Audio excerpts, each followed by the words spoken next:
It's a King Mario.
All right, welcome everybody. How's everybody doing out there? You guys having a good night?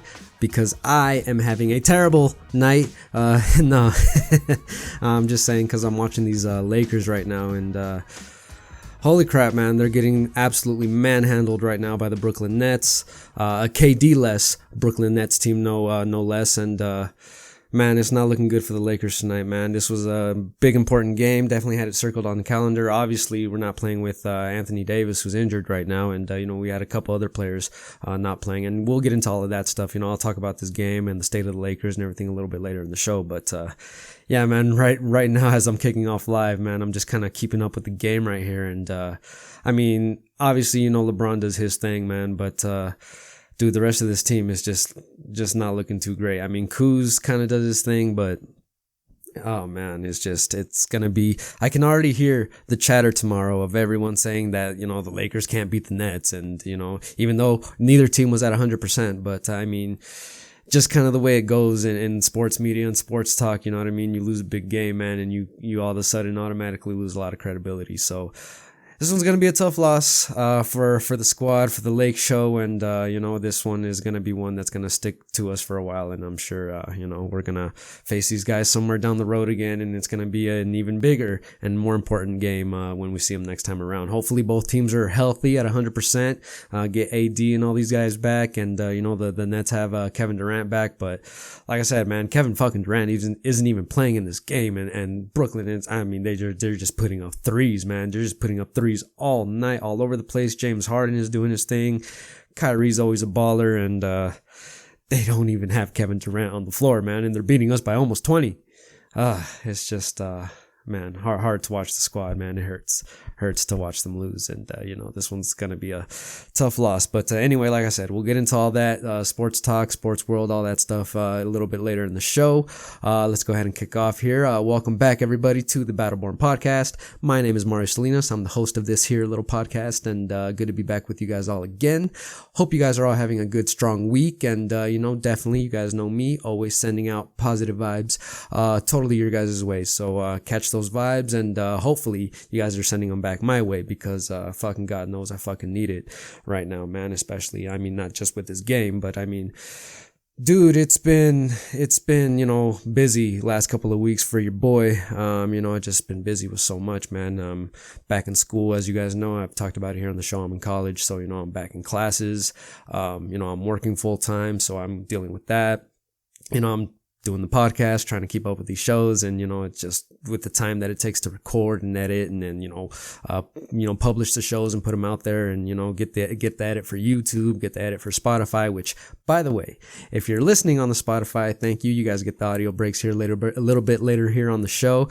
If you guys are watching on the YouTube, be sure to like this video, subscribe to this channel, and leave a comment in the comment section, and maybe we'll start incorporating that on the show and start reading some of your guys' guys' comments. If you guys, decide to hit us up there. But yeah, go ahead and show love. If you guys like the audio versions, you guys, obviously Spotify is our number one home. Where our heart is, the heart of this podcast is with Spotify. You know what I mean? They've been our partners since the very beginning, and then they're just, they're great to deal with. So, yeah, Spotify, but, whatever your preference is on, podcast platforms, whether it's Apple or Google or Amazon, whatever your guys' flavor is, we're on all those places. And like I said, if we're not on, your favorite platform, let me know. Hit up the show either at our email, which is battlebornpodcast@gmail.com, or you can hit us at our socials, which is Instagram at Battleborn Podcast, Facebook at the Battleborn Podcast, and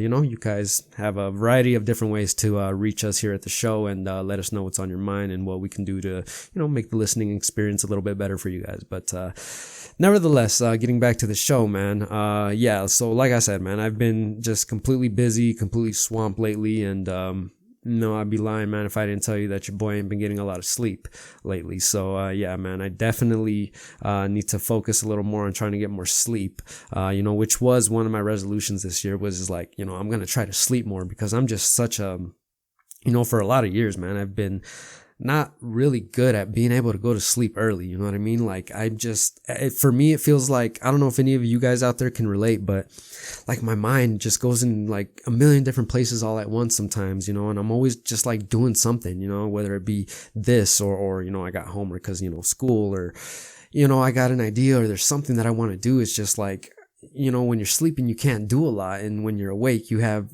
you just have all your potential and all, your own God-given talents to, do whatever it is that you do to, just let your outlets out and be creative. And, I mean, like I said, man, my mind goes in a million different places, and, I'm always working, doing something. So, you know what I mean? I don't get a lot of sleep. So if any of you guys out there, can relate and you guys don't get a lot of sleep, also hit up the show, and, let me know, how that works for you. And, let me know also, if you guys have any techniques or methods or something that you guys, would recommend, to me, to help me get a little bit more sleep at night. You know what I mean? I've tried a lot of stuff, man. I've tried like sleeping pills. I've tried it all, man. And like, it's just, man, I can't sleep sometimes, you know what I mean? I'm just up, and, just, yeah, like I said, let me know what you guys do and what you guys, like while you're at it, let me know if you guys have any, any kind of, your own kind of cure to, let me know, what you guys do that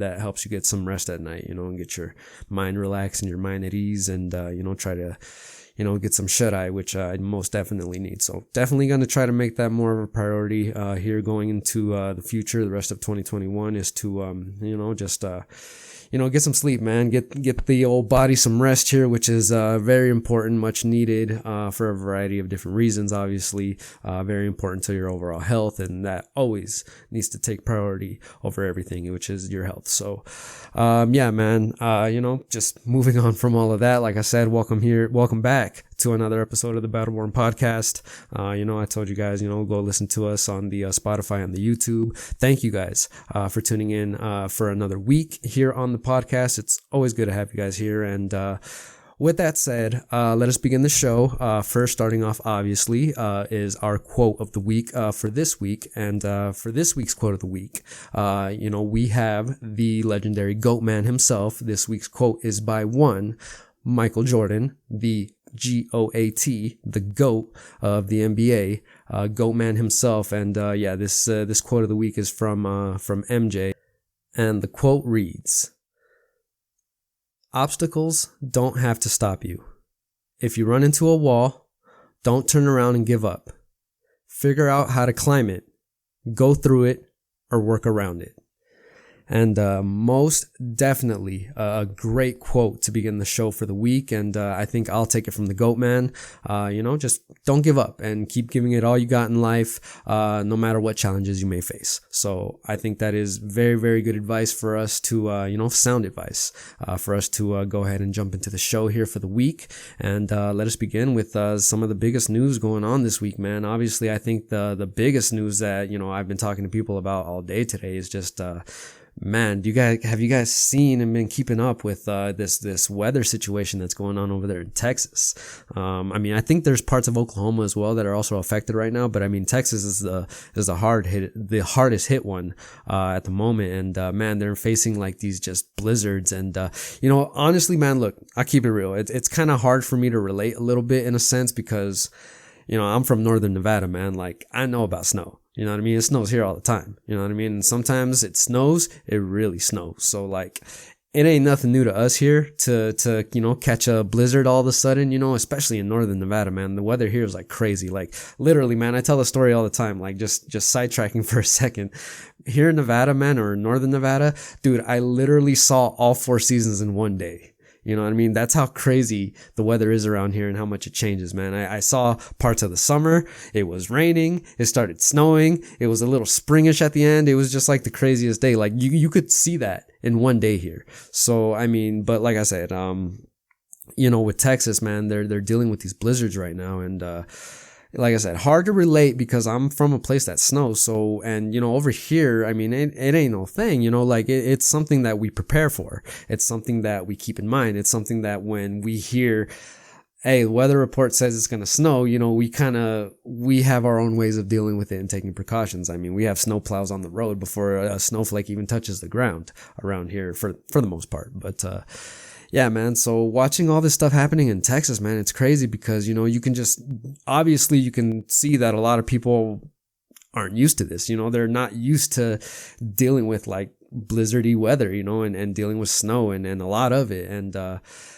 look, man, honestly, I feel so bad for the people of Texas right now. I'm sure there's a lot of great people out there that are suffering and hurting right now. I don't really mean to make light of the situation. That's not what I'm trying to do. Obviously, like my heart goes out to, I mean, I don't know if anyone out there in the Texas area listens to this show. I know some people do. Like, I just got this whole like demographic statistic sheet sent to us by our distributor, and it shows us where people are listening from. Like Texas is, we got some followership in Texas, Ohio, all these different places, all these different states that I wouldn't assume that, a little show like this could, have that far of a reach. But anyway, I digress. Like I said, man, definitely feeling bad for the people of Texas right now, man. A lot of people out there, like millions and millions of people have been without water and power for like, I think going on 4 or 5 days now, like almost a whole week. You know what I mean? And it's just, when you hear stories like that, man, it's just, you can't help but just hurt for those people and feel bad for them and wish you could do something to help them. You know what I mean? Like, I wish there was something I could do. I wish there was something I could do to just help people, you know what I mean? Like I wish I was in a position of power sometimes, you know what I mean? Like, obviously it's a lot of responsibility and, there would be a lot, resting on your shoulders, but man, if I had any kind of power, man, just to be able to go out there and help people, man, that's exactly what I would do, man. Just forget all the politics, forget all the bickering, forget all the, red and blue stuff, man. Just help people, you know what I mean? Like, I wish I could, just extend a hand of just help to everybody and just provide something to help people get through, when they're going through hard times like that. But, like I said, man, over there in Texas, they're dealing with it pretty hard right now. And, I mean, not for nothing, man. Like, where's the leadership in Texas? I mean,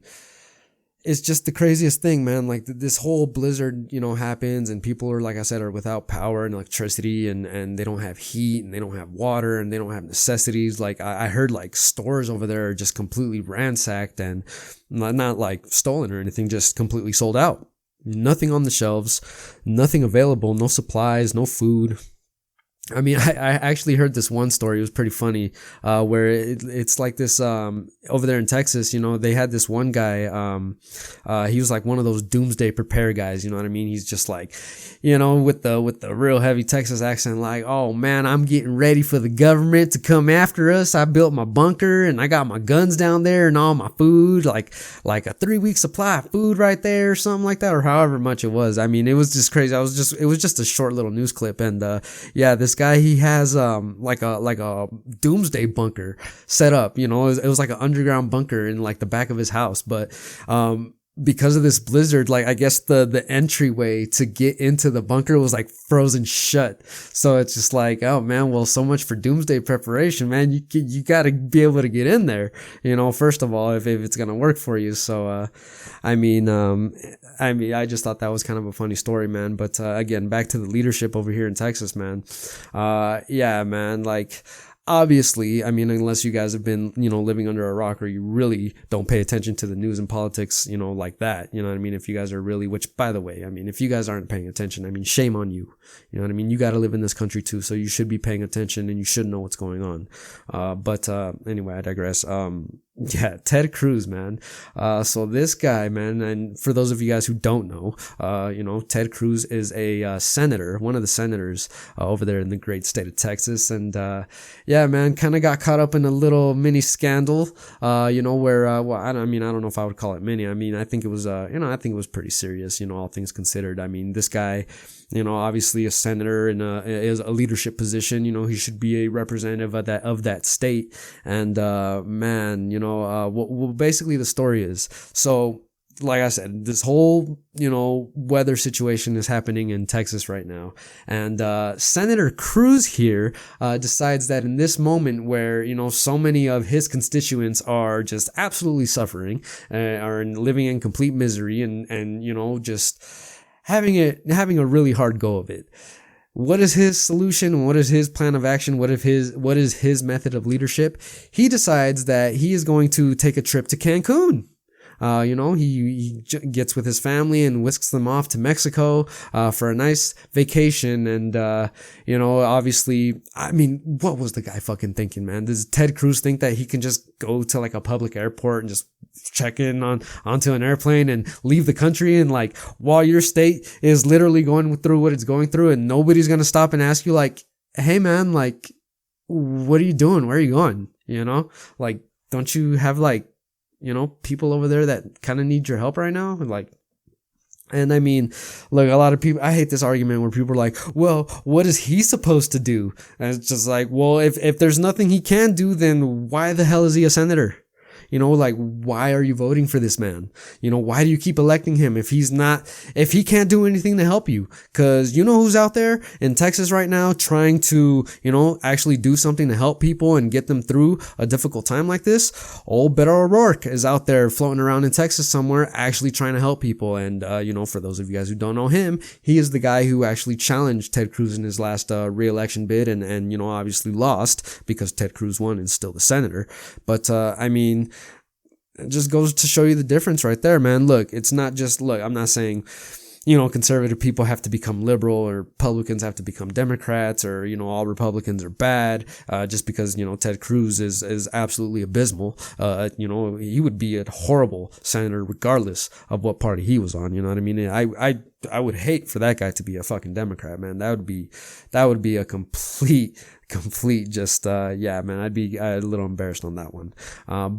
So I can only assume a lot of the Republicans might feel the same way, about old Senator Cruz here. And, look, man, all I can just say to, conservative red Texas, I mean, how's that working out for you?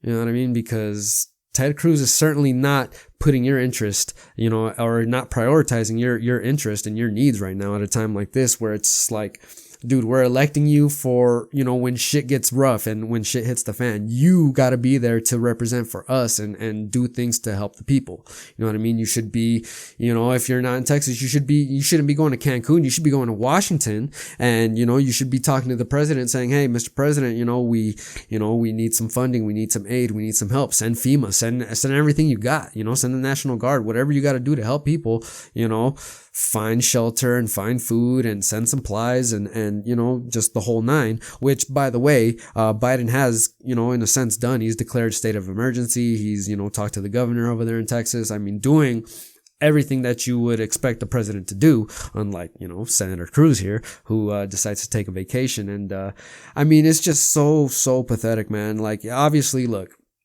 we all know what happened here. Let's not kid around. Let's not make excuses for Ted fucking Cruz. I mean, shit hit the fan and he bailed. He decided to just pick up and go, and now he's trying to frame this as, oh no, it was just, this trip was my daughter's idea, and they wanted to take a vacation, and me just being the good father that I am, I decided to chaperone them, out of the country. And I wasn't gonna immediately come back like I did after, I caught all the flack. I was gonna just spend the weekend down there and then come back, just after everyone, has already been done suffering. I was just gonna go lay low in Mexico for a little while, but obviously, if you guys don't know, he was just, he caught so much flack over this that he had to just book a flight like the next day, immediately, to come back to the States and get his ass back to Texas and back to,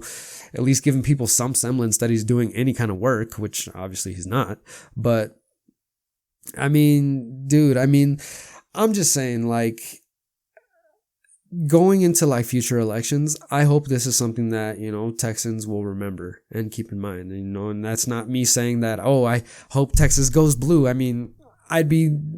like it if Texas had a little bit more representation on both sides. I wish all states had a little more representation on all sides of both sides, I should say, or all sides, with independents and libertarians, everybody. I wish everybody had a sense of, like, working together, instead of it's just like, well, what can we do to make you look bad and make ourselves look good, which it just seems to be the name of the game all around. But anyway, I digress again. Yeah, man, I hope a lot of people from Texas keep that in mind.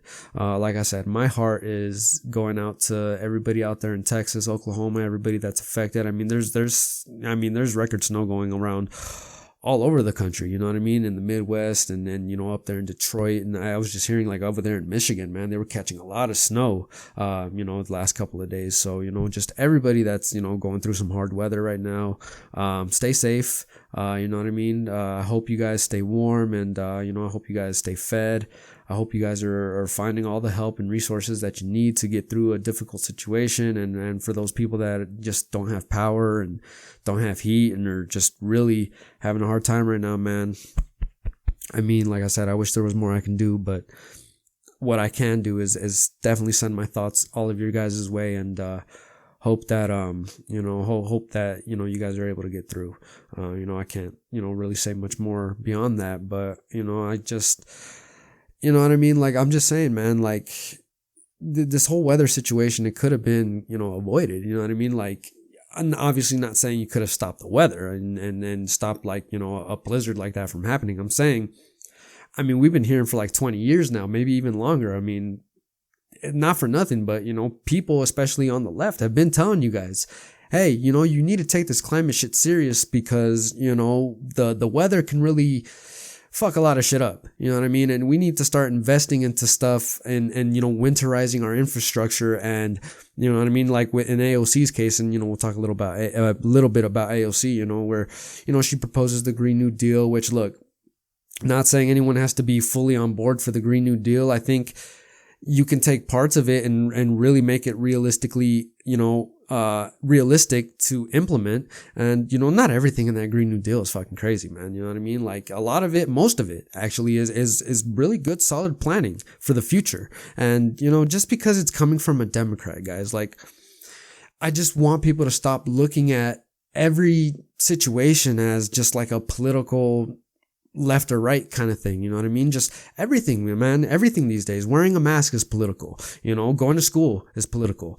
Going to a fucking football game is political now. Going to, going to work is political. You know what I mean? And I want people to just stop with this whole way of fucking thinking that, it's just one way or the other. Look, people of Texas, not for nothing, but not every idea is bad just because it comes from a Democrat. Like, if we had took some of their ideas, if we had took some of this planning that was in that Green New Deal and implemented it, which, by the way, the Green New Deal is a total, at this stage, kind of just an idea, because It hasn't been passed. It hasn't been voted on. It hasn't been implemented in any way. And you still have Republican politicians going all over conservative media today and all week saying, oh, well, you know, the problem is the Green New Deal and AOC and these radical lefties. You know, it's if we did things their way, which, you know, obviously we're doing things our way and we're still fucking up. But if we did it their way, oh, things would be so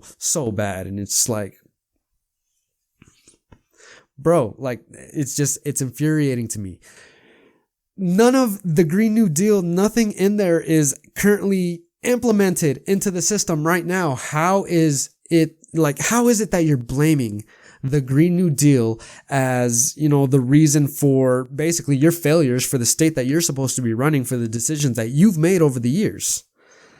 I mean, I get a little hot about it, man. I'm not even going to lie, because it's just such a fucking crock, man, where it's just like, it's such like a reflex for them at this point, where it's just like, whatever goes down, whatever happens, man, just attack the other side. Just flip it and make it their fault. And, you know, the people who support us will fall in line. And, you know, as far as this blizzard goes, it's not our fault. It's AOC's fault. It's Bernie Sanders' fault. It's Joe Biden's fault. It's the Green New Deal's fault. It's Nancy Pelosi. It's just like, dude, none of these people are running Texas right now.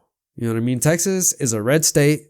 Let's face it. I mean, it's getting closer every election, but it's a red state pretty comfortably right now. And it's ran by Republicans, guys. Republican senators, Republican governor, mostly Republican mayors and politicians all throughout, you know, the entire state. It's a conservative state, you know, by all metrics and by all means. And I mean, how they're able to take the situation and flip it to say it's the Democrats' fault. It's these crazy, you know, radical left, you know, it's just, man, the talking points are always the same. And at this point, they just sound pathetic, man. They sound really, really fucking pathetic. And, I mean, what can you really expect from the right now, man? I mean, the way they just go about things, man, and, you know, just kind of switching gears a little bit. I guess the other big news that there is talk about, which I haven't really gotten a chance to talk about just because, you know, I've been, you know, just kind of getting back into the show now that we're in the new video format. I had the interview with Jason last week, which shout out Jason. Thank you for doing that again for me, buddy. And you know, during this whole transition period, man, what like I said, what I didn't get to talk about is, you know, Trump, was acquitted from impeachment yet again. So, you know, in this crazy messed up system of ours in the United States Senate, 57 senators, you know, including a few Republicans who crossed over and joined, you know, ranks with Democrats, 57 senators voted to convict Donald Trump and voted that he was guilty of, leading an insurrection against the United States Capitol on January 6th, against the 43 Republicans, and all Republicans, obviously, that voted to acquit Donald Trump, and that minority won. So 57 to 43, the 43 side won in the Senate. So again, these Republicans are just, they show time and time again, man, that they're in it for themselves. You know, they're not in it for the country. They're not in it for you or I. You know, they're in it for their own self-preservation. You know, what can we do, or what is the best move to, you know, keep us getting reelected? Getting reelected is the name of the game. And look, totally get it. It's politics. You know what I mean? You want to get elected. You want to get reelected. You want to stay in power. The longer you're in power, the more opportunities you have to get, you know, the legislation that, you know, you're in favor of, passed and implemented. But I mean, again, look, I wasn't for this whole impeachment thing to begin with, you know what I mean? But once we were there, I mean, okay, you know, we get into these hearings and the evidence that was presented and all these new videos that we saw. I mean, just, like I said, man, the evidence was so like insurmountable. It's honestly, man, it's just so, it blows my mind how many, you know, Republicans can just kind of refuse to look at the evidence and just look away and say, I don't care, you know, I'm not gonna convict, you know, because it doesn't help my party, you know, the country be damned, you know, this institution of government be damned, you know what I mean? What the president did, you know, just whatever, pretty much, you know, it's just like, he's on our team, so, you know, we'll let it slide. Can't imagine Can't imagine that being the other way around, and the Democrats, dude, can you imagine like if Barack Obama had done the exact same thing and, led an insurrection against the Capitol? And I swing, like I said, mostly to the left. I liked Obama, but even in that situation, I could not imagine myself saying, "No, man, it's just all a conspiracy. It wasn't Obama's fault. It's these crazy Republicans, these conservatives. It's their fault, really. It's really their fault. Maybe it wasn't a mob, that was there supporting Obama. Maybe they were undercover Republicans. I couldn't imagine myself bringing myself to make such a bogus, pathetic argument like that. You know what I mean? And look, man, I think now that this, in a way, I'm glad that this whole impeachment, business is behind us now. I'm glad that it's over. You know what I mean? Like, I just wish the Democrats at this point would just let it fucking go. You know what I mean? Like, the next thing I'm hearing now is, Nancy Pelosi, Speaker of the House, says that, now they're gonna, start a commission, like a 9/11 style commission or a JFK style commission, to just kind of, review what happened on January 6th, which is like, isn't that kind of what we just did in a sense? But, she wants to have more hearings, and it's just like, I was hearing, Kyle Kalinski's take on it, earlier today. And, he gave, if you guys, don't listen to Kyle Kalinski, I'm sorry, definitely, go hit up the, Secular Talk on the YouTube. And, man, he's definitely one of the best voices out there. I can listen to that guy rant all day.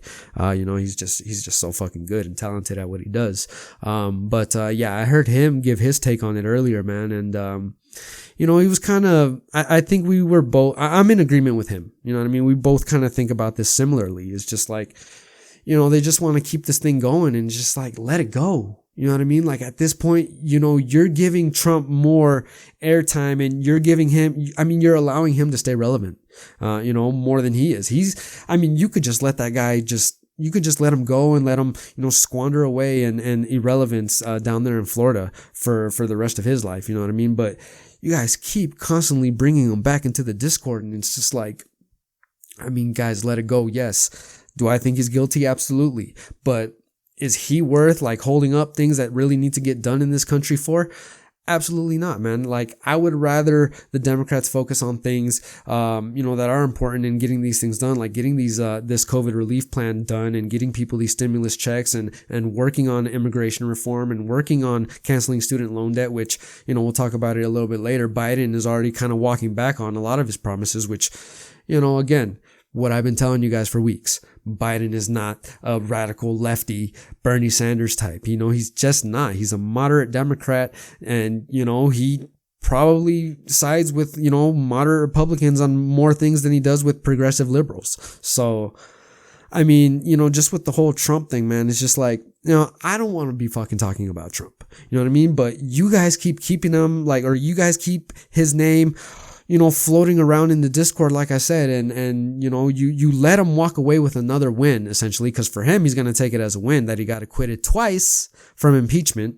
At this point, you guys are just helping him become more of a martyr. And if you're not going to, at this point, just bring up a majority vote in the Senate, in favor of the 14th Amendment to keep him from ever running again, you're just going to allow another Donald Trump to happen. You know what I mean? Whether it's Trump himself or somebody along those lines, the next Donald Trump will come, and it's just going to be the same fucking thing. The Democrats are going to get the same fucking results if they don't start to, play this game the right way, man. Cause it's, and I shouldn't even say it that way. It's not a game. You know what I mean? Like, I think, the Democrats could make a totally legitimate argument to vote in favor of the 14th Amendment. And in this case, they would only need the majority of the Senate, which they already have. If every Democrat, votes, in favor of the 14th Amendment, Kamala can come and be the tiebreaker. But let us not forget how many senators voted to impeach Donald Trump. So in theory, wouldn't these same senators be inclined to vote, these Republicans to vote in favor of the 14th Amendment as well? You only need a few, and I think they got 6 in the impeachment. If they got 2 or 3 from the Republican side, Kamala Harris wouldn't even be a factor. She wouldn't have to break a tie. It would be a majority vote in favor of the 14th Amendment. And Donald Trump, no, he's not going to get hauled off and taken to jail.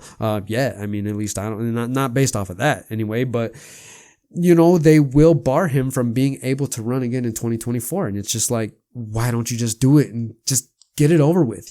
Get him out of the Discord and let us never have to bring him up again. Let's focus on what we should do. You know what I mean? I thought, Trump getting out of the White House was the goal. Get him out and then we can do, our ideas. You know what I mean? Put us in power and we can start helping people. But no, you know what I mean? It's just, man, it just never works out that way. And it's just so infuriating, man. It's just like, what's stopping the Democrats right now from really getting shit done and working on all these things? Like I said, the COVID plan and immigration and student debt.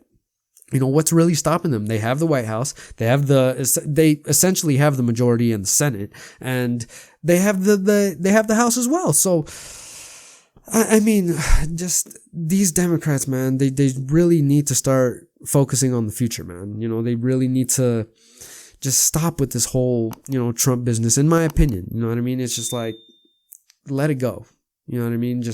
It's not going to happen. Not the way you think it's going to happen. You're not going to get half of this country to turn on Trump. You know what I mean? It's just not going to happen. What you can do is get him out of the picture completely, entirely. Well, at least in the sense of him running another campaign again, which, dude, this country does not need another Donald Trump campaign for president. So, I don't know what they're waiting for, but I hope someone brings it up, fairly quickly.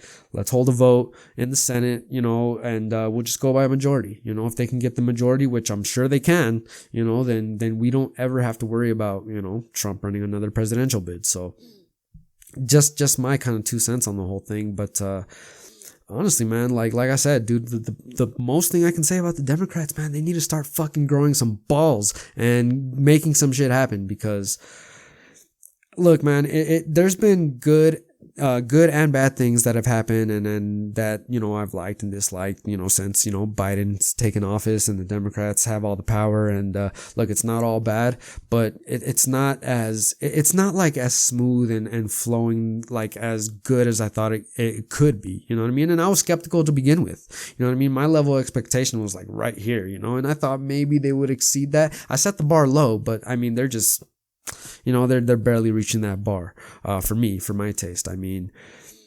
It's just so crazy, man. Like, the way they just let, like, that Congresswoman, Marjorie Taylor Greene, which also, man, I did not get a chance to talk about this with you guys, in these whole, last couple of weeks, but, man, Congresswoman, Marjorie Taylor Greene.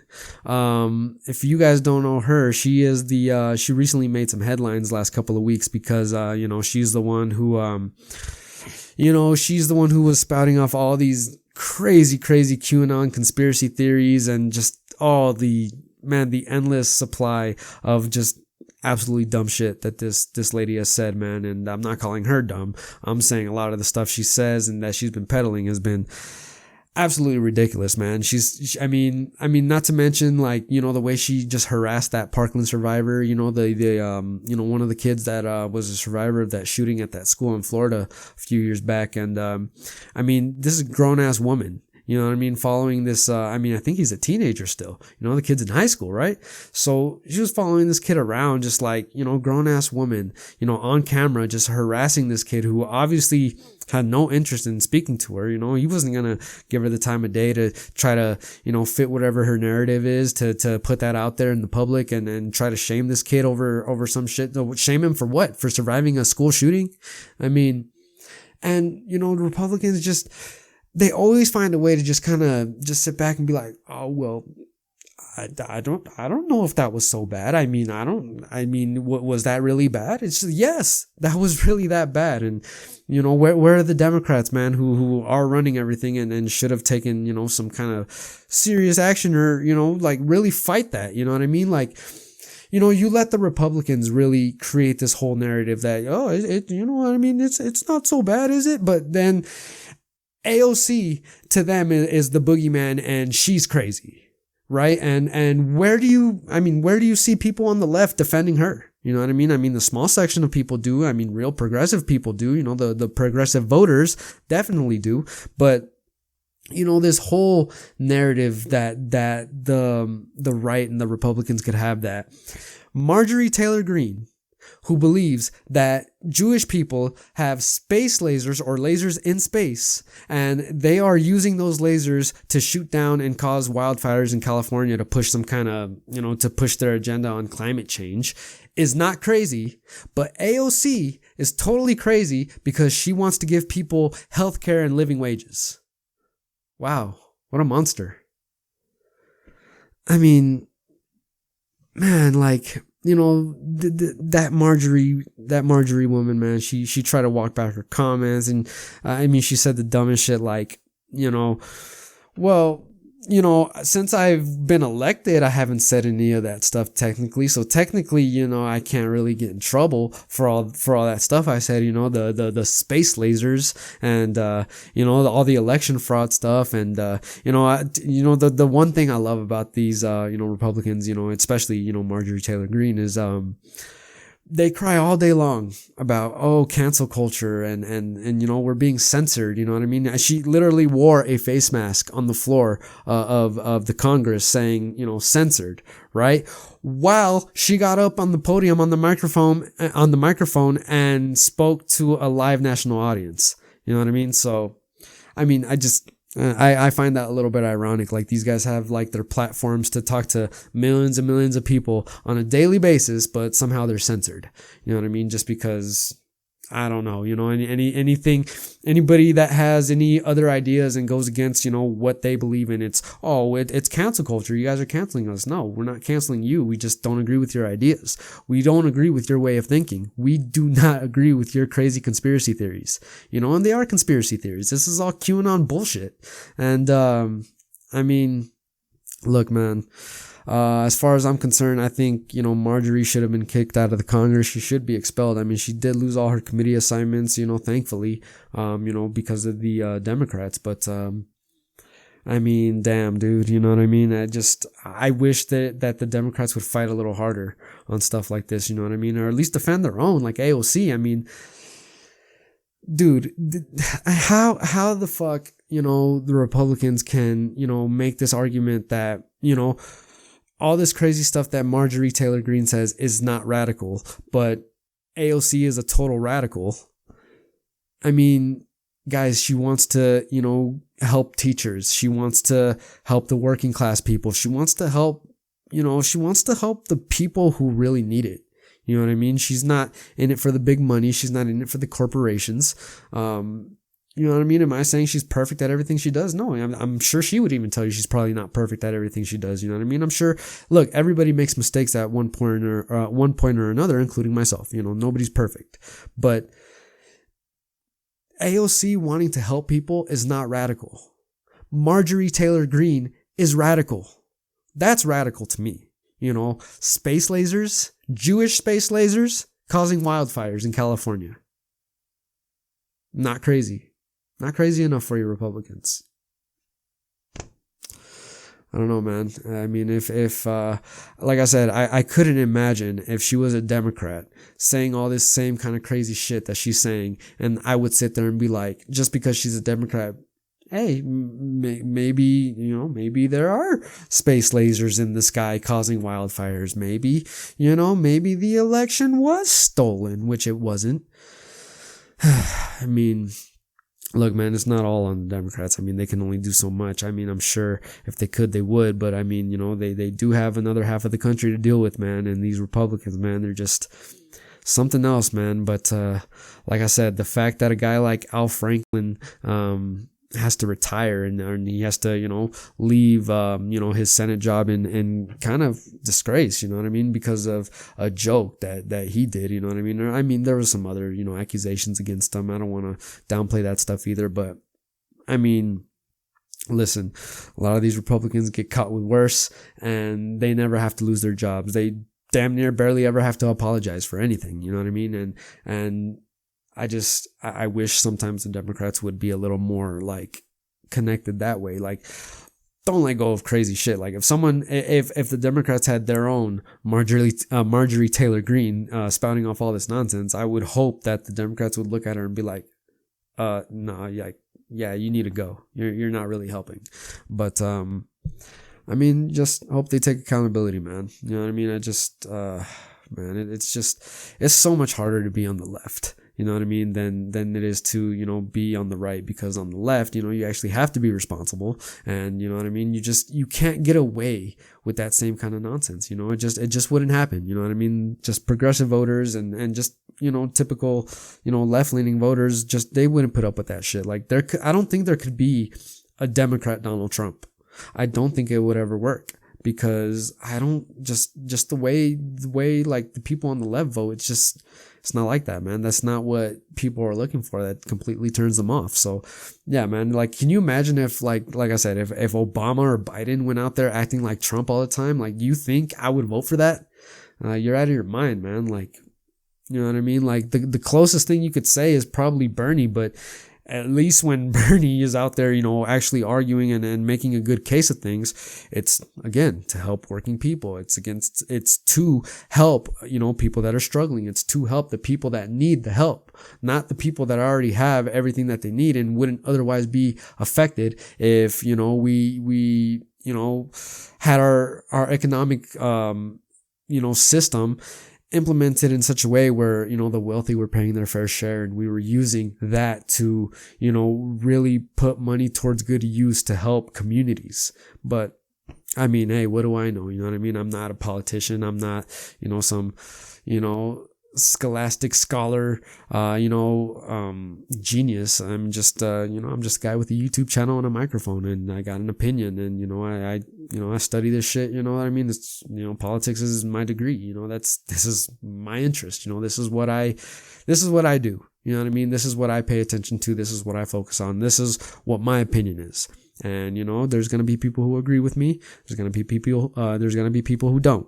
And that is totally cool. And, we can hash it out either way, whether you agree or disagree, interact with the show, interact with me. And, we will, we'll exchange ideas. But, like I said, man, the Republicans can cry and, they can say just the worst of messages sometimes. And they just total slap on the wrist sometimes, man. They get to continue working, but they attack progressives like AOC, and they act like she's the problem because she wants to actually help people. And I don't know, but it's crazy, man. More Republicans, they voted to remove people like Liz Cheney, and to censure people like Mitt Romney, and everyone that voted to convict Trump of the impeachment, more than they voted against, this Marjorie Taylor Greene woman, and, all the crazy nonsense that she spouts out. So look, I just say, hopefully, hopefully, like, she doesn't remain as part of, the government for a long time. Like, I know she's from Georgia. I'm not exactly sure what district she represents, but, I'm sure it's a very conservative one. So how long she's going to be a figure in the, and especially if the Republicans ever take back control of either chamber of Congress, who knows, what they'll do to her and what assignments they'll give to her. You know what I mean? So, who knows how long she's going to be in it for, but, it could be very possible that, she's in it for the long haul. And, like I said, man, Democrats need to stop being weak. You know what I mean? They need to, when they're over here worrying about, they can't even be, cooperative amongst each other, let alone take on the other side. And they really need to, start focusing on being like more, action driven to, help the issues that are really facing Americans right now. But, like I said, man, they have the power, so they just need to start flexing their muscle, and, they need to start using that majority to get shit done right now, or else I'm telling you right now, they're going to lose in 2022, and it's possible that they lose again in 2024. So, look, man, it don't play from the same playbook, learn from experience and history, Democrats. If you guys are going to play this game where you're not going to use the power that's been bestowed on you by the American people, by the voters, the majority of the people in this country, if you're not going to use that to whatever, just get shit done. You know what I mean? Like, the other side can bitch and cry and moan about, oh, this isn't bipartisan, this isn't unity, which they don't give a shit about when they're in power, by the way. If you guys will remember, like, how many days before the election did they rush through a Supreme Court justice, that Amy Coney Barrett woman, I should say, on the Supreme Court? Like, a week or two before the election. Like, did they care about unity? Did they care about how the other side felt? Did they care about, what the majority of the country wanted, which is for them to wait and let whoever won the election decide? No, they said, you know what, we're gonna use the power we have now. We're gonna flex our muscle and we're gonna do what we want to do. So I want the Democrats to start playing that way. You know what I mean? And I want them, because issue by issue, their ideas are so much fucking better. Like, their politicians are shit. Don't get me wrong. Democrat politicians are absolutely abysmal and horrible, but their ideas are so much better. You know what I mean? Their ideas would actually help people, and it's been proven. You know what I mean? Time and time again. Look all throughout history. Look at, the economic history of every president. Like, it's always a little better when a Democrat's in that position. So, just saying, man, not for nothing. And, if they don't start playing with that kind of fire and intensity, man, like I said, you're just going to end up with another Donald Trump. And, I could totally see it. But, in the meantime, man, like I said, I like and dislike some of the things that are happening, especially, during this new Biden administration, man. He just had a town hall on CNN the other day, and I watched some of it, most of it actually, but, I mean, it was kind of a mixed deal for me, man. Like, I really appreciate what Biden's doing on immigration. Like, I think it's great. You know what I mean? He's taking a lot of steps on immigration right now. He's, introducing like proposals for pathways to citizenship and protections for the Dreamer kids. And you know what I mean? Just, obviously the conservatives are going to call it radical, but I think it's the right thing to do. It's a good approach to take. Like if his proposal, that first one that he put out, was 100% implemented, I'd be pretty okay with it, man. I'd be pretty good with it. And the other news earlier this week was Biden actually officially ended the use of the terminology for undocumented immigrants, which previously was, if you guys obviously know, alien and illegal alien, which is actually the official way of how they refer to undocumented immigrants coming into America. But yeah, he's ending the use of that terminology, and he's he's switching it over to non-citizen, which is obviously a more humane way, a more respectful way to, classify, an entire group of people. Because look, man, I've never been an undocumented immigrant. I'm an American citizen. I was born here. You know what I mean?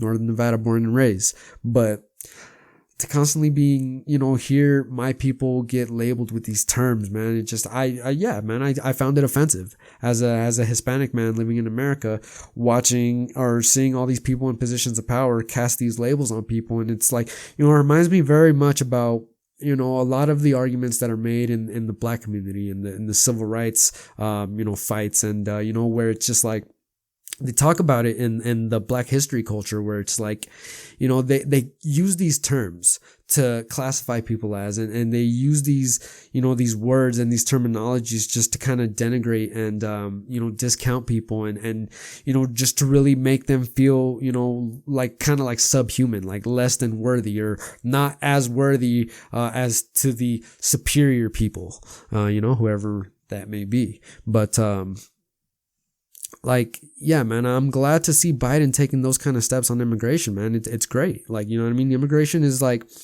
probably the biggest factor for me, personally when voting. You know what I mean? I want a president that's gonna kind of, move the needle forward a little bit, which honestly, all things considering, looks like Biden is doing. Looks like he's making some real strides with immigration, which is, like I said, so important to me. Yeah, man, like, I don't like, part of that town hall, man, is he kind of started walking back some of his promises, especially with student loan debt. You know what I mean? It's just, with these Democrats, man, it's very much true, man. Like, it's both sides of this when we're talking about politics, and what makes it so gross and disgusting, why people are just so disengaged and disinterested and have no faith in these people to lead them out of anything. Because, while the Democrats are running, when they're running to get elected, they'll promise you the world, right? They'll promise you everything, man. $2,000 checks, which they're already walking back from. student loan debt forgiveness, which they're already walking back from. I mean, just, you know what I mean? Like, where is the follow through? Because I'm not seeing a whole lot of it, and I understand, look, Biden hasn't been there, not even for like a full month at this point. I mean, it takes time to get stuff done. So, I mean, I saw someone the other day saying something like, oh, well, if the Democrats are all in power, how come the COVID plan and the stimulus checks haven't gone out already? They don't care about the people, which, like, look, man, that's not how it works. They're actually fast tracking that process through. It's actually going to get done. It's going to get done, in a fast track way, because they're just kind of on the COVID relief thing. They're just kind of like, forget the Republicans. Let's use our muscle and, get that bad boy through. But I mean, I wish they would do the same thing with everything else, like start getting these things done, start getting them through. And, who knows where we go from here. But, yeah, man, that's exactly why people like me, we don't fawn over Joe Biden. You know what I mean? Not like, the people did with Donald Trump for the last 4 or 5 years. You know what I mean? Where it's just like, oh, Donald Trump is the greatest. Everything he says and everything he does is so perfect and right. And if he does anything kind of cross, well, what about the other side? What about what you guys do? It's okay that our guy is being a complete and fucking total tool, but you know what I mean? But you guys, it's just like, that's not the way I view things, man.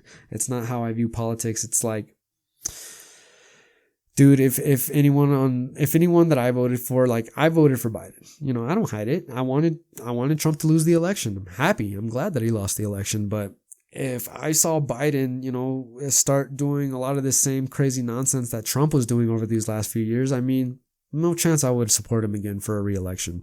I mean, unless his opponent was that bad, or if it was Trump again, because, like, I mean, to me, man, that's honestly the other thing. If you're going to put up Trump again, I say bring it on, because I think we could beat him again. And if Trump lost in 2024, I am sure that would be a wrap on his political career. That would be the final nail in his coffin. I mean, I think they should still go with the 14th Amendment thing, but I could see him losing another election, because, polls are showing that he is still the front runner to win the nomination again and, run another presidential bid. And I really, really hope that 14th Amendment comes through and they curve that. But, you know what I mean? Like I said, man, we'll see what happens with all that. We'll, keep tabs on the whole political landscape. I know I've kind of ranted on it for a little bit, but like I said, man, that's what I do. That's my interest, and that's what I talk about here. But, anyway, moving on from that, just quickly before, we jump into the listener questions for the week, I just wanted to move forward and just kind of bring up the fact, just kind of bring up some sports talk for the show. A lot of people like getting into the sports talk as well. And man, like, where do we begin? I think we could probably start with the NBA. And, I mean, obviously right now the big news for me with the Lakers, man, is Anthony Davis, man. He got injured. I thought, initially a lot of people thought that it was an Achilles tear, which is like, oh man, the kiss of death for a lot of athletes. Not everybody, a lot of people have come back from Achilles, nowadays, Kevin Durant being the latest example. But, Anthony Davis is just like a really bigger guy and, a lot of weight. And, he's been injured a lot throughout his career. And, man, when I thought his Achilles went out, and I'm just like, I was waiting for that news, like, oh, Anthony Davis is going to need surgery. He'll be out for the rest of the season. I'm just like, once I hear that news, I'm going to say the Lakers have no shot. But thankfully, knock on wood, they said it was just more of a calf strain, and I mean, to me, it looked more towards his ankle. But I mean, team doctors have been known to stretch the truth a little bit in the past. But yeah, man, thankfully, it looks like Anthony Davis is just gonna get a few weeks off, probably come back after the All-Star game. I think they said about 3 to 6 weeks. So a month, 2 months at the most, we'll be missing AD. But hey, man, as long as LeBron can somewhat carry the team, I mean, LeBron does his thing, but obviously tonight, the game's actually over, man. The fucking Brooklyn Nets totally whooped us and dominated us tonight. So man, I can already hear Skip Bayless, tomorrow, like, oh, what's going on, Lakers? Which, I mean, even last season, man, like, it kind of does remind me of last season, man. If you guys remember, man, all throughout last season, the Lakers were losing to all the good teams during the regular season, man. Like, they would face the Clippers and lose. They would face the Bucks and lose. They would face, whatever the hot team was at that time and lose. But ultimately, they would come and show up in the playoffs and take over the bubble and beat everyone in their path, and they won a championship. So, I mean, it kind of reminds me of that. It's similar, but this season, it's just a little bit more, to it, just because, the Lakers, they've gotten the least amount of rest of every team. Obviously with Miami as well, because they were both teams in the finals. But I mean, the Lakers, man, they went through the entire bubble. They went to the very end and played for the championship, won the championship, had like a brief, like, two almost 3 months off, and had to get right back to the grind, man. And that's, really hard on those guys' bodies. And obviously you can tell, man, like with AD, I mean, it's probably starting to catch up to them, man. So yeah, I hope that, my hope, like I said, is that AD, they give him a few weeks to heal up, rest, and get that leg right. And I mean, we definitely need him back. I'm going on record right now as probably one of the biggest Laker fans in the world. If AD doesn't come back healthy to play, there's no way the Lakers are going to win a championship, even with LeBron on the team. And I'm sure LeBron will put on a spectacular performance all throughout the rest of the regular season, all throughout the playoffs. He'll probably win the MVP this year. And, without AD, man, without a second guy like that, it's just like, it's never worked for LeBron without having at least one more second guy like that, whether it be Dwayne Wade or Kyrie Irving or Anthony Davis. It always takes that other guy. You know what I mean? Like every Michael needs a Scottie, every Shaq needs a Kobe kind of thing. So I'm just saying he's going to need AD, man. He's really going to need him. So for all the Laker heads out there, man, that, we better keep our hopes up for AD to come back healthy and dominant again, and hopefully he picks his game up a little bit. He's actually been a little bit of a disappointment this season. Like, not that he's playing terrible, but I thought this was going to be more of a breakout kind of a season for him, more of a dominant type year for him, now that he's got that confidence of already winning a championship. He's playing with LeBron. He's on the Lakers. I mean, this is probably going to be his team in about 4 or 5 years. You know what I mean? He's going to be leading the pack. So I thought that Anthony Davis was going to take more of a step forward, which unfortunately didn't happen, or at least hasn't happened thus far. But we'll see. You know what I mean? Keeping in that basketball world, man.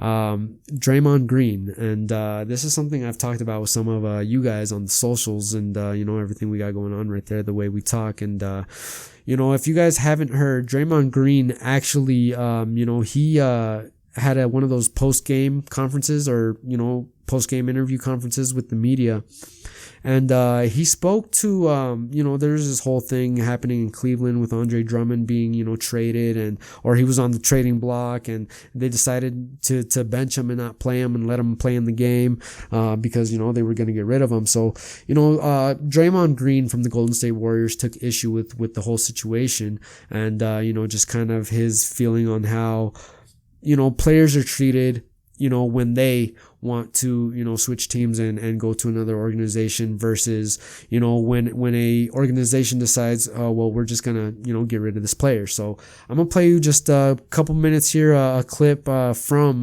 that interview, so you guys can, hear some of Draymond's comments. And I'm gonna go ahead and play that right now for you guys, and take a listen.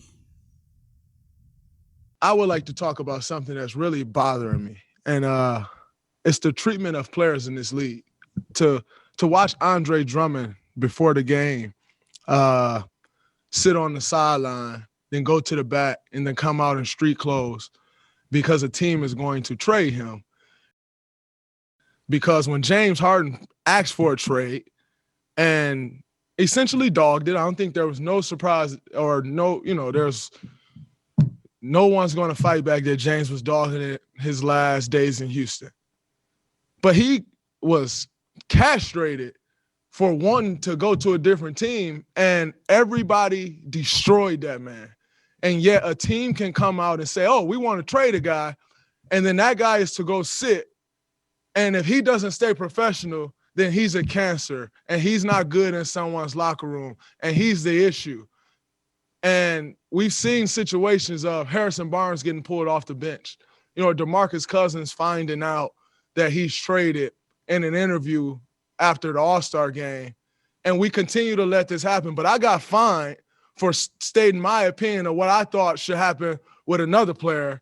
But teams can come out and continue to say, oh, we're trading guys, we're not playing you. And yet we're to stay professional. At some point, as players, we need to be treated with the same respect and have the same rights that the team can have. Because as a player, you're the worst person in the world when you want a different situation.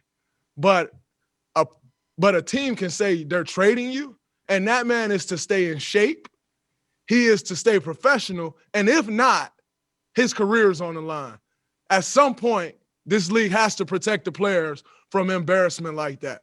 We talk all of this stuff about you can't do this, you can't say that publicly. If you say that publicly, you're fine. Anthony Davis got fined, I think, $100,000 or something like that for demanding a trade publicly. But you can say Andre Drummond is getting traded publicly, and we're looking to trade him publicly, and he's to stay professional and just deal with it. But then when Kyrie Irving say, oh, my mental health is off, everybody go crazy about that too. Do you not think that affects someone mentally? As much as we put into this game to be great, to come out here and be in shape, to produce for fans every single night, and most importantly, to help your team win, do you think that doesn't affect someone mentally? But as players, we're told to, no, you can't say that, you can't say this, but teams can. It goes along the same lines of when everyone wants to say, oh, man, that young guy can't figure it out. But no one wants to say the organization can't figure it out. At some point, the players must be respected in these situations, and it's ridiculous, and I'm sick of seeing it. Y'all have a great night. I'll see y'all tomorrow or Wednesday.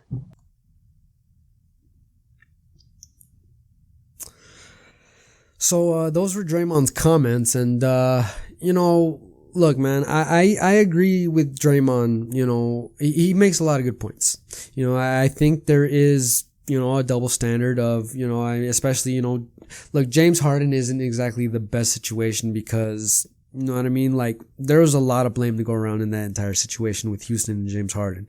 Like, that's kind of, one of those things where I kind of see both sides of the story. I kind of saw where James was coming from, and I also understood where the organization and the rest of the other players in that locker room were coming from. You know what I mean? So, I mean, that's not really the greatest example, but I mean, I find like what Draymond says has a lot of validity. I mean, I think it's true, man. It's like, when a player wants to go somewhere else and he's not happy with his current situation, even if he does things totally appropriate, goes upstairs to the people in the office, says, hey, I'm not happy here. I would like to be traded to another team. I would like to go elsewhere and try to, compete for a championship. It's just not happening for me here.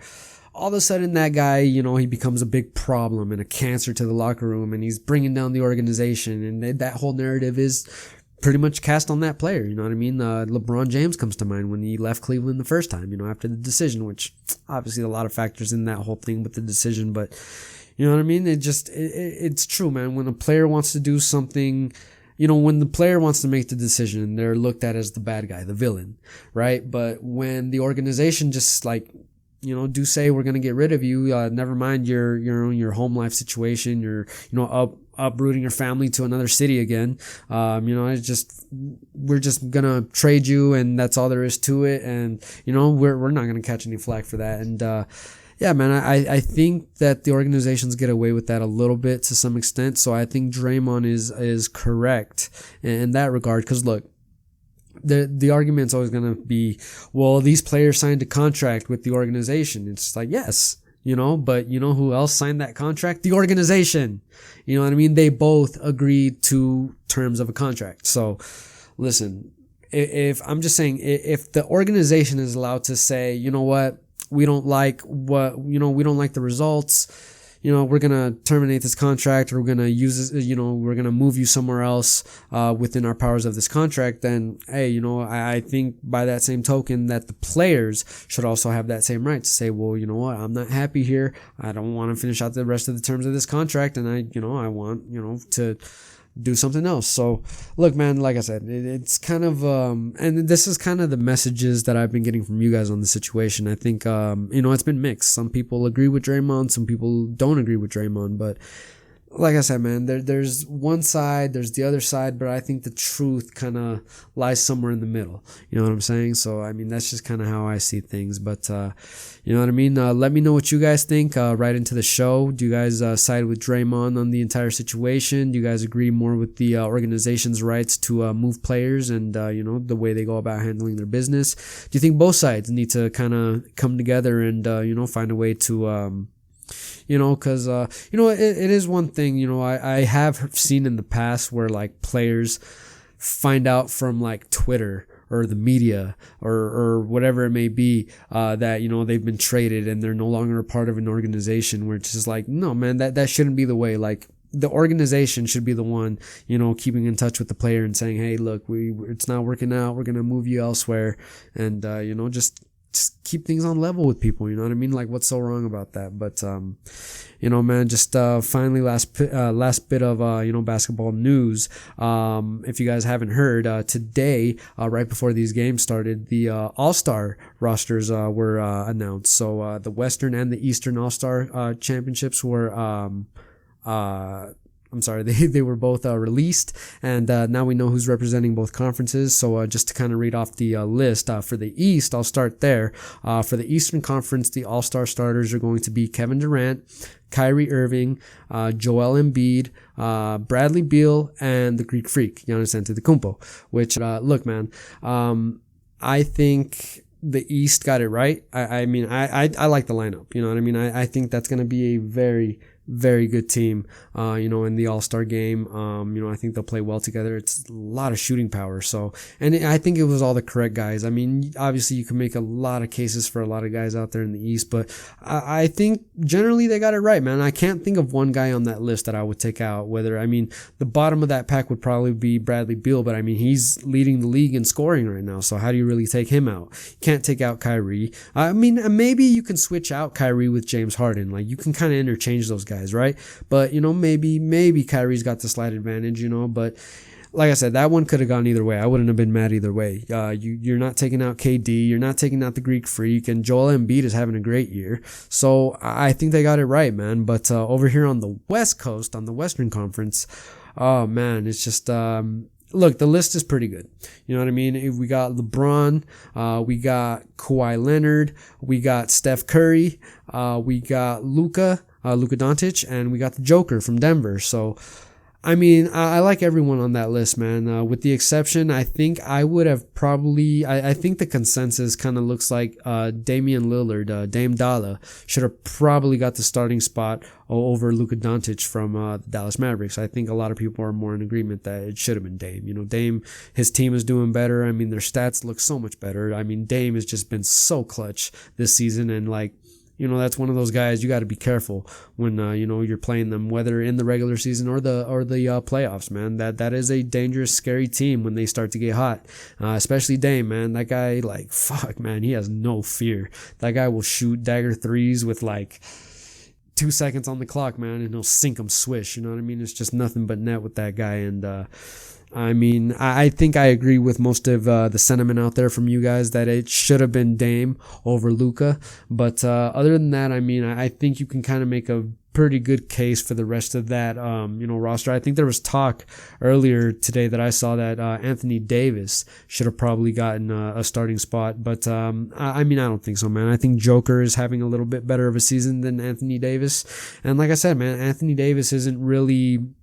He didn't take that next step up this season, where I thought he would have. I thought he would have been starting to show more of an aggressive, type game this season. But I mean, obviously with what's going on with his injury, man, maybe he just physically can't. Like, look, I'm sure he's physically capable, but I'm saying, like, man, the short rest, I mean, it's just like, that's a lot of demand, a lot of punishment that you're asking the body to take on. And, look, man, I wouldn't be against it. Like, if Anthony Davis had made the starting list, I wouldn't be against it. But if someone wants to argue that, hey, Joker's having a better season, he should get that spot. Dame's having a better season, he should have that spot. Steph Curry, Jesus Christ, is having a great season, which, I mean, who would have thought, man, with all the stuff going down there in Golden State? Like, I mean, obviously maybe not a huge threat, playoff wise, but hey, man, Steph Curry's putting up some ducats this year, man. And, dude, I admire Steph Curry's game so much, man. The way he plays, his handles, it's quite a show to watch, man. If you guys have never seen a Steph Curry, like, just big time performance, man, go YouTube some of his highlights, man. Dude, Steph Curry, obviously the greatest shooter that ever walked this earth, man. And the way he's able to put it up there, man, like nothing, with no fear as well. And I definitely agree there. I obviously agree with LeBron. Honestly, look, it's not just because, it's the sister team and it's Kawhi on the Clippers, but I mean, I'm not really sure what Kawhi has really done this season. Like, probably mostly because I haven't really been keeping up with the Clippers. They're that team that I'm looking down the road at, because I am sure that this is the season we're going to see them in the playoffs. Mark my words. I think it's going to be Lakers and Clippers for the Western Finals, and we'll see what happens there. I still got Lakers in 6, so that's kind of my prediction on that. But like, Kawhi's in there, so I mean, I guess I can't argue that, because, he is a champion, he is a big time player, and I'm sure his stats are incredible as they always usually are. So, I just, the only one you can make an argument against is Luka, where, obviously a lot more people think that Dame should have gone in. So I think I would have to agree with that. And yeah, man, it should still be a good game. I'm a West Coast guy, so I always root for the West Coast team. I'm hoping that the West Coast team wins. West Coast. No, I'm just kidding. But yeah, man, this season or this year in this All-Star game, man, I got the slight advantage to the Eastern Conference, man. I'm not even gonna lie.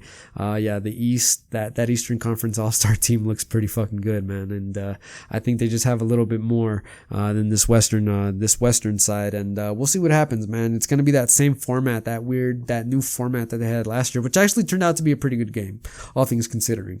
And now we know that the MVP of the All-Star game is the Kobe Bryant trophy. So there's always that to look forward to. I don't know if they're going to do any special tributes this season for Kobe, as they did, last season, which obviously was, obvious, because, we were paying tribute. It was the Kobe tribute year, but not sure if they're doing anything like that other than the award.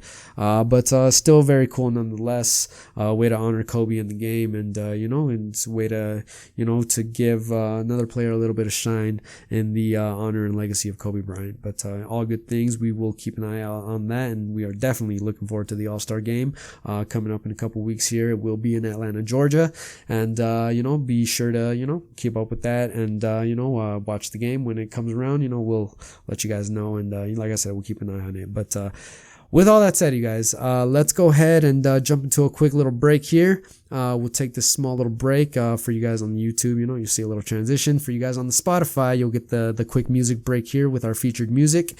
And when we come back, we will jump into the best part of the show, and we will do a round of you guys' listener questions, and we will get to all that next right here on the Battleborn podcast. So stay tuned.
All right, welcome back, you guys. Time to get into the best part of the show, and that is the listener questions here. So let's go ahead and dive right in, get to your questions.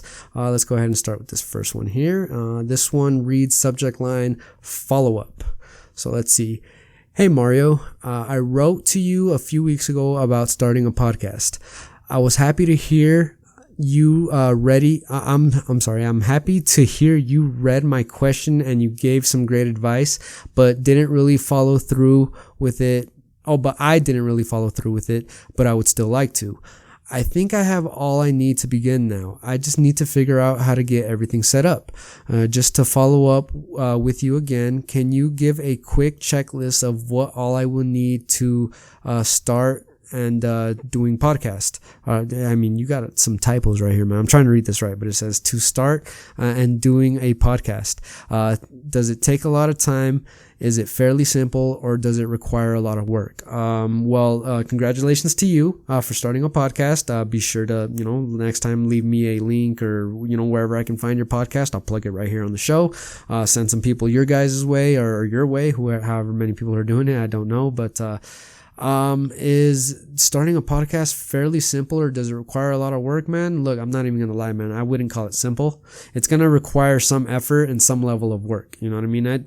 Depending on how much quality you want to put into it. You know what I mean? So for what I do here, with the video and the audio and the editing and just everything we do, it takes me a little bit of work. So usually I stick to one show a week because, unless this was like my profession, which is not, I'm not using this podcast to make money or try to get famous or rich or anything like that. This is just more of a hobby for me, you know what I mean? But just the way I am and the way I'm programmed, man, whenever I do something, I try to do it right and try to put my effort and my all into it. So, for me, it's a little bit of a tedious process, you know what I mean? It's not simple.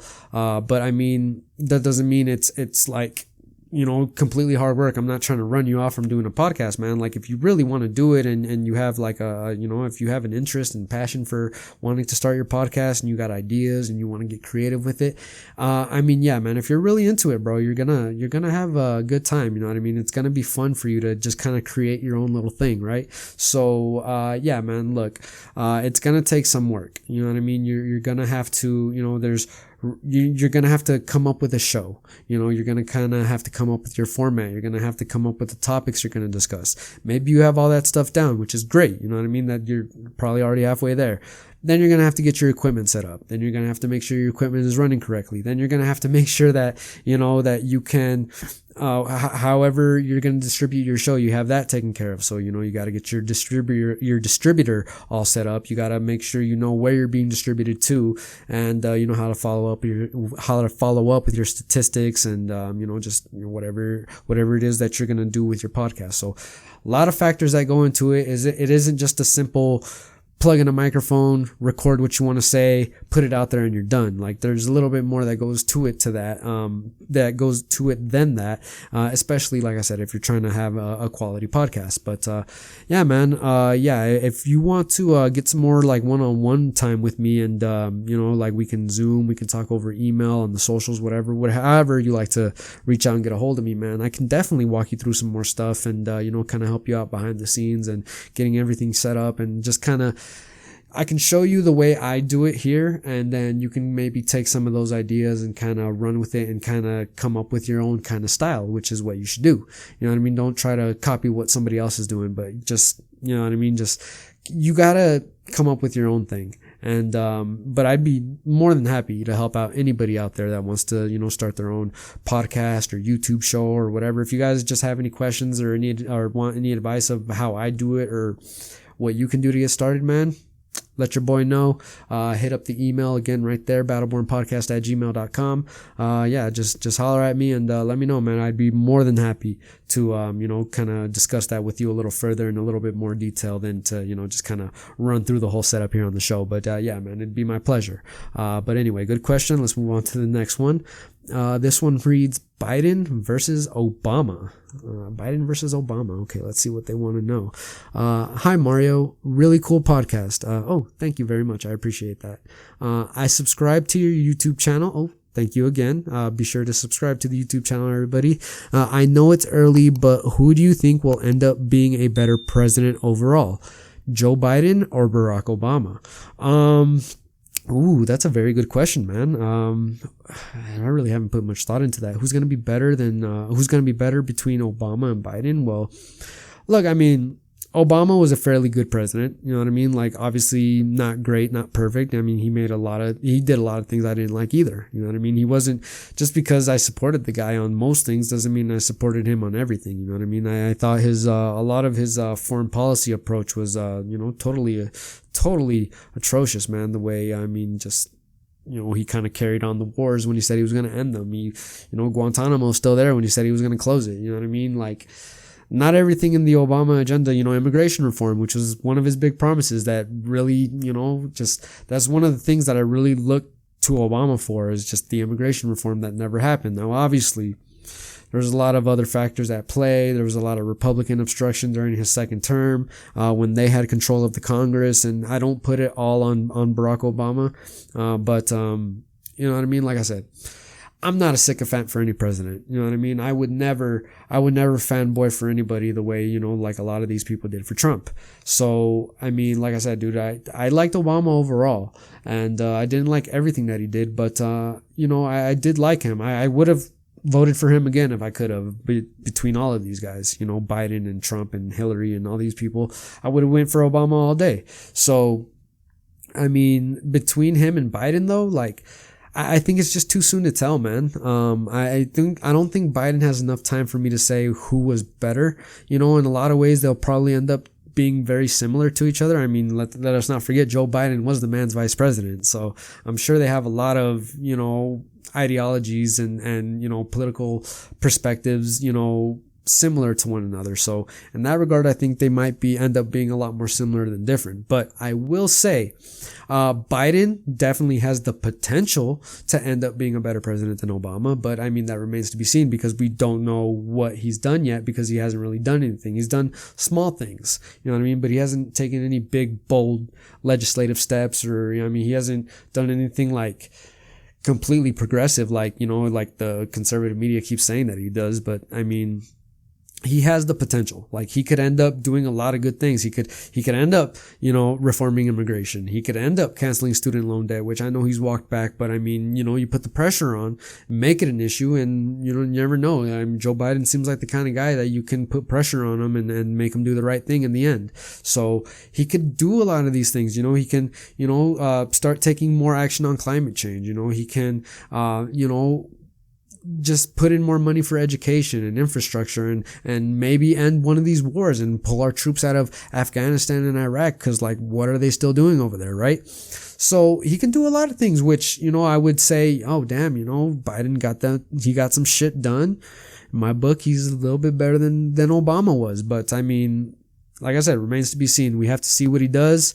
It's going to be a long 4 years, you guys. You know what I mean? As long as the 4 years were with Trump, I don't think these 4 years are going to feel as long with Biden, because Biden's more of like a calmer and more stable kind of guy. Like, I can generally support him being the president, whereas with Trump, it's just like, oh my God, what did the fucking crazy guy say today?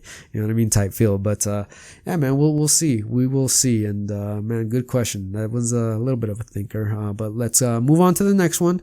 This one is another political question. Subject line: progressives. Unless you're talking about insurance, but I doubt it. Do you think that a true progressive politician along the lines of Bernie Sanders or AOC could ever be elected president? Yeah, absolutely, bro. I mean, if Bernie Sanders had rightfully gotten the nomination, which he should have, yeah, he could have probably beat Donald Trump. He probably could have beat him the first time in 2016. If the Democrats didn't, meddle in the nomination process and basically hand it over on a silver platter to Hillary, who ended up that layup. And I mean, she totally blew it, man. Dude, I mean, let's be honest. Hillary should have beat Donald Trump in 2016. She just should have, you know what I mean? And the fact that she didn't was, a lot of it was completely her own fault, just because she ran such a horrible campaign. So, yeah, like I said, man, she blew the layup. She fumbled the football on the 1 yard line. And, I mean, we ended up with Trump. And whereas I think if it had been Bernie, he could have won. And if it had been Bernie in 2020, probably still could have won. I don't think he would have done well in some of these states like Arizona and Georgia maybe, and definitely probably wouldn't have done too great in Florida. But looking at these results of the election, man, we didn't need them. We didn't need Florida. We didn't need Arizona. We didn't need Georgia. I mean, what we needed to do is keep everything that we got last time and take back the Rust Belt. Exactly what Joe Biden did. Basically clinched it for him. Getting Pennsylvania is really what clinched it for him. And I think Bernie Sanders could have done better than Biden in some places like Ohio, for example, where, Bernie could have sold that message of really trying to help out workers, which Ohio has a lot of middle class working people. You know what I mean? I think Bernie would have been able to appeal to those people a little bit better than Biden. So who knows? If Bernie was able to win Ohio, then that game over right there, pretty much, essentially. You know what I mean? So you never know. You know what I mean? There's always the possibility too that Joe Biden was the better choice because, he was able to appeal to more like moderate and independent voters because he's kind of more of a moderate himself. But, I think Bernie could have also defeated Donald Trump. And I think I definitely think a guy like that could be elected president one day. AOC, yeah, I mean, maybe not right now, but I don't even think she's old enough to be president at this point. I mean, I'm not old enough to be president. I still got like 5 years to go. You gotta be 35, right? 35 to be president. So yeah, I'm 30, man. I still got a little bit ways to get there. So, but yeah, in the future, yeah, absolutely, man. Look, this country is not getting more conservative. You know what I mean? It's not getting more Republican. You know what I mean? I've given Donald Trump a lot of credit for this last election because he brought out a lot of voters, more voters than any other Republican before him. 74 million voters. Like I said, man, I've said it on this show and I have no shame in saying it. That is nothing to scoff at. That is nothing to thumb your nose at. That is just impressive by any political measure. You know what I mean? To bring out that many people to vote for you. But, you know what I mean? I think the overall trend shows that the country is getting more progressive. They're getting more, they're going more left, just because it's becoming more multicultural. It's becoming more, it's becoming younger. You know what I mean? And it's becoming more like the new generations are more open-minded. You know what I mean? And with open-mindedness, you're going to generally see more people on the liberal end than with the conservatives who, let's just be honest here. They're not as open-minded. They're not as inclusive to, other groups, especially minority groups than, the liberals are. So right now, I think the home of that section of the country is with the left. And, yeah, man, I definitely think that, people like that, progressives, can and most likely will, end up being elected president, here in the future, for the country. But, yeah, very good question again. Next question. There's no, this doesn't have a subject line. It just has like dollar signs. So I'm guessing a question about money. Do you want to send me money? You can send me money, bro. I mean, I wouldn't mind that. No, I'm just kidding. But, let me actually read the question here. Quit bullshitting. Sick podcast, bro. Thanks. Appreciate it. Your takes on politics are awesome. Do you take any donations or anything like that? Or I would love to support your show in any way I can. Oh, okay. So this is about money. No, man, I don't ask you guys to pay for the show in any way. I don't ask for you guys to send me money or anything like that. I'm glad that you enjoy my takes on politics. I would love to know what yours are. Feel free to, write back into the show and let me know. But do I take any donations or anything like that? No, man. I mean, if you're really insistent on it, hit me up and, hit me up on the email and, I'm sure there's something you could do, to help us, here on the show, whether it's spread the word or what have you. But, man, I don't ask people to pay for this show.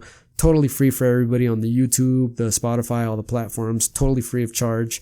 You know what I mean? Like, if I ever, if this podcast ends up, taking off and becoming really successful and I have a way to monetize and make like decent money off it, obviously, I'll take all things in consideration. I won't rule anything out. I want to have good living too. But, like I said, man, I don't look at this podcast as my job. It's not my source of income. I'm not trying to get rich off this. You know what I mean? It's just an outlet. It's a hobby for me. You know what I mean? It's something I enjoy doing with you guys. And, I think it's been pretty fun. And, I would rather keep it this way than to make it, kind of a thing where it's a financial incentive. Like if I can, make a success out of this podcast, but be able to kind of keep all my creative control with the podcast and continue to do things my way and maybe make a buck or two. wouldn't be totally against that, and I would definitely, consider all my options. But yeah, man, like I said, I'm sure there's more than one way to help a podcast besides just sending in money. Money is nice, you know what I mean? I mean, if people send me donations, I would use it to do things to better the show, you know what I mean? I'd get a better microphone, I'd get a better setup here, I'd be able to make it more, you know what I mean, just more inclusionary for you guys to be able to take more of a role within the show. Maybe I can go to live streams or something like that and, have a chat, where, we can kind of just, have more of an interactive experience that way. But, yeah, man, definitely, hit me up on the, private here in a message, and, I'm sure we can work something out, man. Keep supporting the show though. I really, really appreciate that. And thank you for the question. But let's do a couple more here. Let's try to, fire through a bunch of these real quick. This one, subject line reads, who pays on the first date? Do you agree that the guy pays for the meal on the first date? No, not necessarily. I mean, if he asked the girl out, then yeah. I mean, I think that's more of the general rule for me. The person that's the inviter has to pay. You know what I mean? So like, if I invite you to lunch, or, if I'm talking to a girl and I ask her out, like dinner on a date or something like that, yeah, I would probably, I'm kind of taking on that assumption that I'm going to pay, right? You know what I mean? But it's like, look, I think as a guy, if like, let's say, a girl, invited you out, or, she asked you out on the date and you guys go out to eat, maybe as a gentleman courtesy, I mean, you can say, hey, I'll take care of the check if you would like. But if a woman was like the inviter and she was insistent on, no, I want to treat you, like, bro, there's nothing wrong with that. Don't feel like it makes you any less of a dude to, take up something nice that a girl wants to do to you. If anything, you know what I mean? Like for me, it's like, okay, if she's going to get me this time, then I'm going to get her back on the next one. And you know what I mean? That way it kind of works both ways. Like, I think relationships are supposed to work that way. You know what I mean? Where both people are doing their part. It shouldn't just be like beholden on one to another. I mean, I guess a lot of people are going to look at it through like a traditional lens and be like, no, the man traditionally pays and stuff like that. I guess, look, I'm not against paying, you know what I mean? Like, if I'm out, having dinner with a good girl and, everything's going well, then yeah, I definitely, even if it doesn't, if I invite her out, ends up being a horrible date, I'm still going to pay, you know what I mean? I'm not going to, I'm not going to leave the restaurant, the business high and dry just because I had a bad time, no, I'll pay and go home and, that'll be that. But yeah, I don't think that there's anything wrong with letting the woman pay, if she wants to, if she's insistent upon it and she wants to do something nice for you, like, just take it, let her do something nice for you, and then get her back on the next one. You know what I mean? Just make it work that way, man. That's just my opinion anyway. Let me know what you guys think. I would love to hear what you guys, think about that question. Let me know. But, let's go ahead and get the next question. This one also doesn't have a title. Let me open the question here. It reads, what would you say is the most expensive item that you personally own? Oh shit. What's the most expensive item? Well, I would say besides my house, it'd probably be my son. Yeah, no doubt, man. He is definitely very, very expensive. He's got expensive taste, and I don't spoil my son rotten. I don't want to give out the wrong impression that I'm like a bad father that way, but I enjoy being able to, provide things for my son. And, yeah, man, he's definitely an expensive guy. There's always something that he's got his eyes on. So, I say that just jokingly, but I think a lot of people could say that for their kids, man. Kids are expensive, man. Kids want a lot of things. So, yeah, definitely the house and then my son. So those are the expensive items that I own. Very cool question. Next question. Movie of your life. What movie would you say best describes your life? Oh shit. What movie? I don't know, man. What movie best describes my life? I'll say probably Big Daddy, my favorite movie. My favorite movie of all time, for those of you guys who don't know, is a movie called Big Daddy by Adam Sandler, which is like I think it was like maybe late 90s, early 2000s, when that movie was released. And, anyway, if you guys haven't seen it, go watch it. I think it's on Netflix right now, or however you guys get your movies. But they even have clips on YouTube that you can see, like small short clips of the movie, but the movie is fucking great. It's so funny, it's hilarious, and it's just a guy who's just like Adam Sandler's character in the movie, the main character. You know, he ends up with this kid, you know, it's not really his son, but he takes on the father role, right? And then it just kind of him going through the trials of all of that, of dealing, you know, trying to raise a child, which I can relate to, you know, obviously, like I said, I have a child. So just him trying to become a better man and a better father. And I can relate to that. So I would say Big Daddy. I would say that movie is a good representation of my life. So, yeah, let me know what you guys think. And if you guys have seen the movie, drop your favorite quote of the movie. Send it my way because I love it, man. I love hearing anything about that movie. Big Daddy, Adam Sandler, one of the best. So, next question.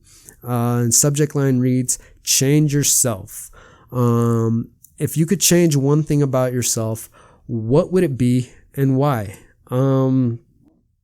Change something about myself? I don't know, man. I don't know if I would want to change anything about myself. Obviously, like I talked about earlier in the show, I would like to be able to get more sleep, if that counts. If I could change something about me, I would like to be able to sleep more. So I would like to be able to be like a normal person and let my mind and my brain shut down once in a while and just knock out and just go to sleep. But I mean, I'm just not really wired that way. You know what I mean? I'm just like always up. I'm always thinking. I'm always constantly in a state of movement trying to do something. So, that's something I would change about myself. And, maybe, I mean, I don't know if it's a bad thing to say it, but maybe like, cause you know, I'm really like with things that I do, I try to be a perfectionist. You know, I talked about it a little bit with Jason last week.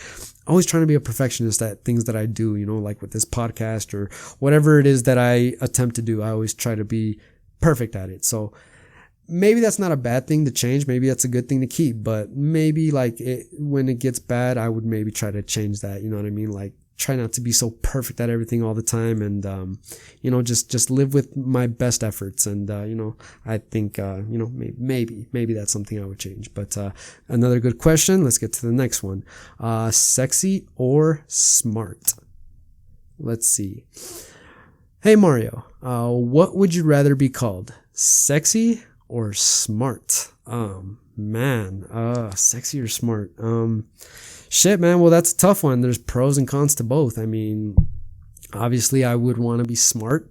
You know, I would like to be, to me, I mean, the standard answer is like, I'd rather be smart, man. I'd rather be intelligent. But I mean, saying that, I understand that, you know, we live in a world where like, you know, good looks and stuff like that just becomes so important. And, you know, just for not only just your image to, you know, other people, but I think part of your own kind of, you know, self-confidence, you know, your self-esteem, you know, you want to be happy with the way you look. You want to be happy with yourself, right? So, look, man, obviously I think there was like a study that I read like years ago where it said like good looking people get further in life than intelligent people do.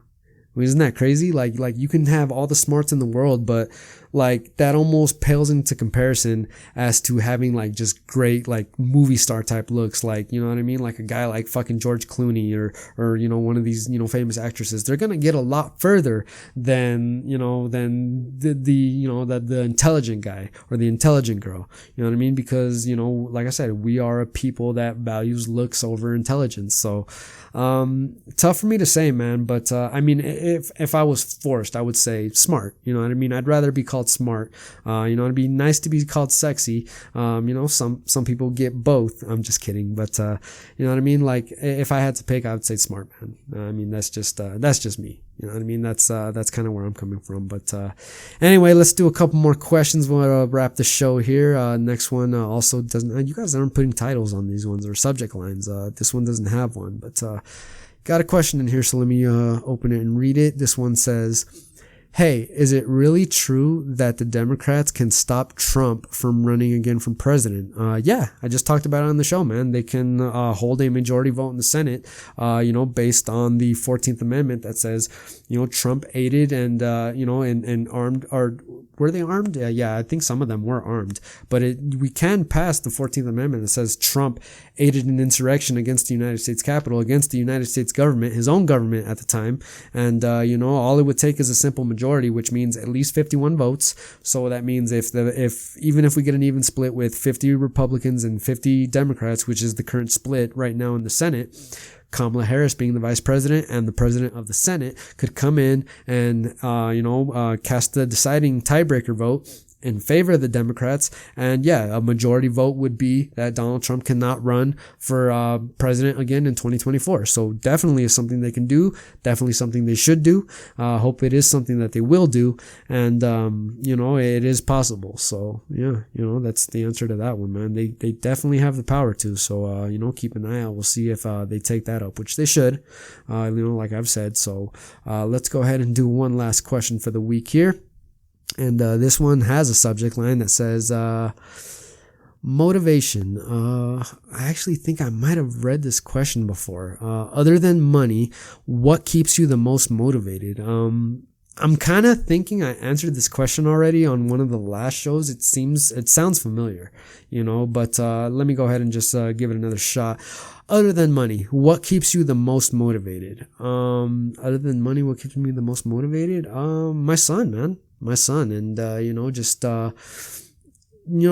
kind of just living a good life and setting a good example for him, and setting myself up to be able to provide for him and give him all the things that he wants and needs, and maybe I shouldn't say wants, but definitely all the things that he needs in life to succeed. You know what I mean? Like, that's my test as a parent in this world, to make sure that I see him through his adolescent stage and get him through his youth and his teenage years into adulthood, and I help him become a good man and a good person. And I get, it's just like animals do, you raise your young and then you set them free, you know what I mean? So that's kind of my test. That's what keeps me motivated, man, is to, not only just keep trying to do my best for myself, but do my best for my son. So that is definitely a big time motivation, man. And, that's kind of how I'll leave it and answer your question there. But I appreciate the question. If I answered it already, I apologize, but hey, you get your answer, or you get your question read twice here on the show and you get 2 answers. So, how do you like that? I can't beat those results. 2 for 1, I should say. And, hey, man, definitely a good one to leave off with. But, with that, ladies and gentlemen, that's going to do it for our podcast this week. I appreciate you guys so much for tuning in and listening to the podcast for yet another episode here. This is the Battleborn Podcast. My name is Mario Salinas. Can't wait to be back with you guys again next week. I'm sure there'll be more news and more stuff to get into. And, we'll keep an eye on everything. And if you guys want to reach out to the show with your questions, your comments, your concerns, anything that's on your mind, you guys always know you can hit us up right there at the email battlebornpodcast@gmail.com. You can hit us at our social medias right there, which is the Facebook is at the Battleborn Podcast, the Instagram is at Battleborn Podcast. And if you guys have any questions, feel free to send them into the show, and maybe I'll read your guys' question here and give you guys a good answer. So appreciate you guys so much for tuning in, and I hope you guys all have a great rest of your week. Hope you guys are all doing well and doing good for yourselves. Again, shout out and heart to all the people out there in Texas and Oklahoma and everyone else that's suffering with the bad weather right now. My heart's with you guys. Wishing nothing but the best, and hope you guys get your power back on and get back on your feet. And with all that said, you guys have a great week, and I will see you for the next one. Go Lakers!